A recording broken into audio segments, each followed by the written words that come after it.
As eleições primárias na Argentina acontecem neste domingo. O próximo presidente do país vai ser escolhido só em outubro, mas os resultados de hoje definem quem serão os candidatos na disputa. Confira na reportagem de Malu Bacarin.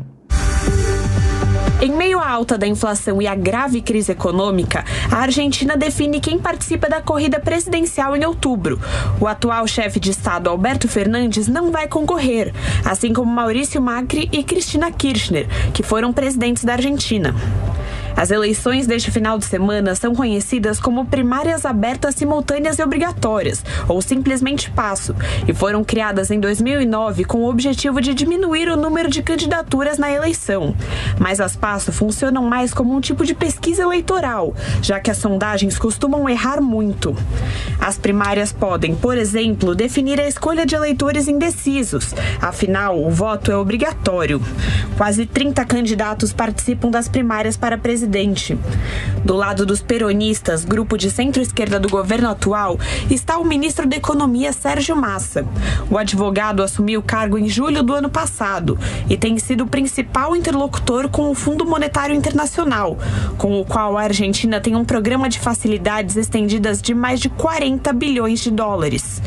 Já a oposição de centro-direita tem dois pré-candidatos, Horácio Larreta e Patrícia Bullrich. Larreta é prefeito de Buenos Aires desde 2015 e Bullrich é ex-ministra da Segurança. O comentarista Gustavo Segre, que é argentino, explica mais como funcionam as PASSO. Quando foram feitas as PASSO, se chamam PASSO primárias, era para determinar quem serão os candidatos quando tivesse mais de um por cada aliança de governo.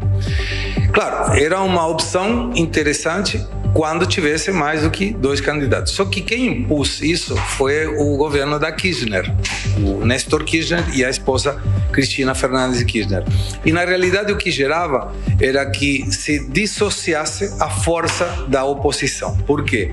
Porque nas prévias você pode votar quem quisesse. Então, quando, por exemplo, o governo tem somente um candidato, os defensores eleitores do governo podem votar contra a oposição quando tem mais de dois. Vou te dar um exemplo. Agora vai ser o Massa, o candidato do governo, da esquerda. Vai ser ele e tem o Grabois que não mede absolutamente nada. Como todo mundo sabe que vai ganhar Massa, o peronismo, o eleitor do peronismo, não precisa votar em Massa. Ele vota contra a Bullrich. Por quê? Ele pode votar em quem quiser e isso não tem um efeito eleitoral, apenas determina quem serão os candidatos do final. Então, servem, sim, servem para um termômetro da oposição ou do governo para saber em que tem que ser ajustados até as eleições, nesse caso de outubro. E qual será a Argentina herdada pelo próximo governo? De acordo com dados do mês de junho, a inflação anual do país é de 115%, a mais alta em mais de 3 décadas. O Índice Nacional de Estatísticas e Censos estima que 4 em cada 10 argentinos são considerados pobres.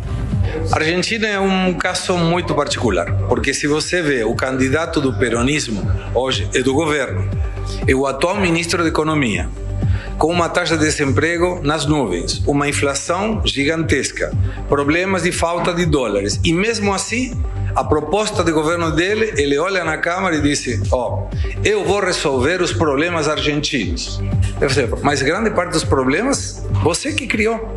O Banco Central informou que as reservas internacionais do país são de cerca de 25 bilhões de dólares, mas analistas estimam que o valor líquido esteja bem abaixo, até mesmo negativo.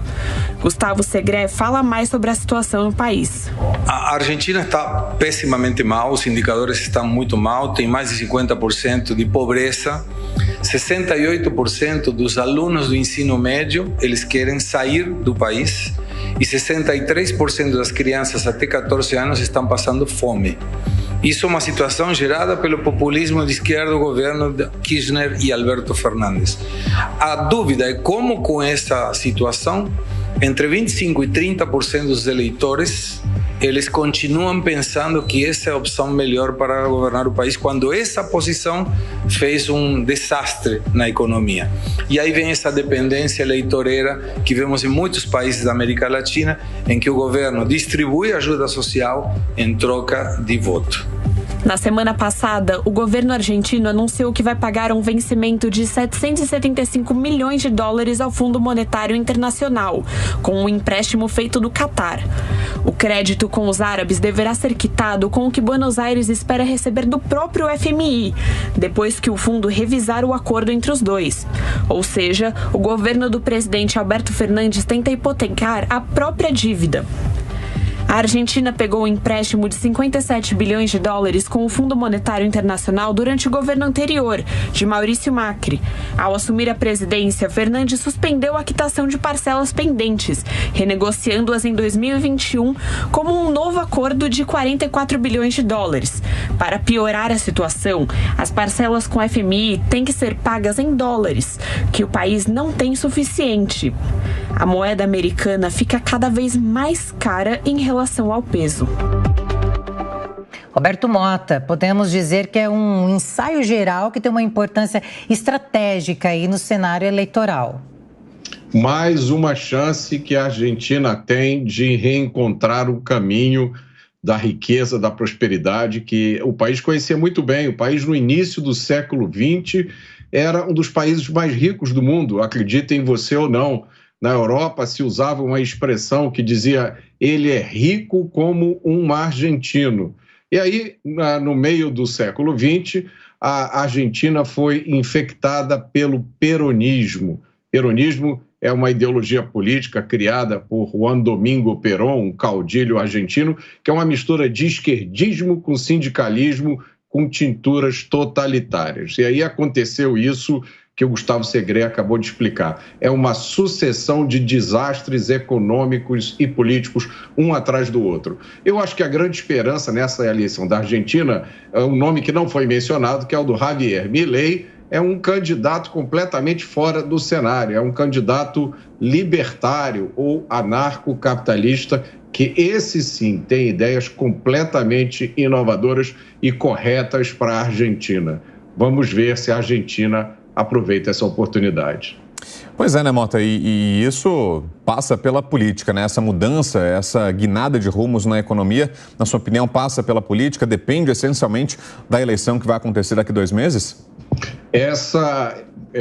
Esse caminho passa pela política, sim, Brown. E é interessante a gente lembrar que a Argentina não era só um dos países mais ricos da América Latina, do mundo, mas também um país com grande nível de educação. Eu me lembro que se dizia que só Buenos Aires tinha mais livraria do que o Brasil inteiro. Isso é para mostrar o potencial destrutivo de políticas erradas. O Gustavo Segré explicou muito bem isso. É a receita da esquerda, é a mesma receita de sempre. Eles prometem coisas impossíveis quando chegam ao poder, destroem a economia, muita gente fica dependente do Estado e aí eles usam isso para se perpetuar no poder.